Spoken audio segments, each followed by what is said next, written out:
নির্বাচনের সাথে সংশ্লিষ্ট যারা আছেন তাদের এখনো পক্ষপাতমূলক আচরণ হচ্ছে এবং লেভেল প্লেইং ফিল্ড যেটা নিশ্চিত হওয়ার কথা এবং মাঠ পর্যায়ে যারা দায়িত্ব পালন করছেন তারা বিশেষ একটি দলের দিকে ঝুঁকে পড়ছেন।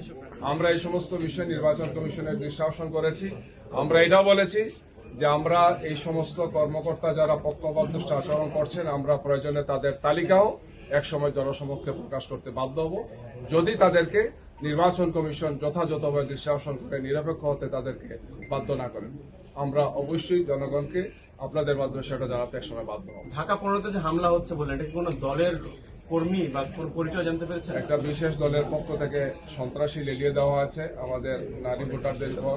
আমাদের নারী কর্মী যারা ছিলেন, আমাদের পুরুষ ভোটার যারা আছেন বা আমাদের দায়িত্ব যারা পালন করছেন, গতকালকে রাতে এই ধরনের দুটো ঘটনা ঘটেছে এবং এরা আহত অবস্থায় হাসপাতালে আছেন। আমরা এই ব্যাপারে বক্তব্য দিয়েছি, আহতদেরকে দেখতে গিয়েছি এবং আমরা আশা করছি যে এই ঘটনা আর দ্বিতীয়বার যাতে এখানে না ঘটে। সবাইকে ধন্যবাদ। আসসালামু আলাইকুম।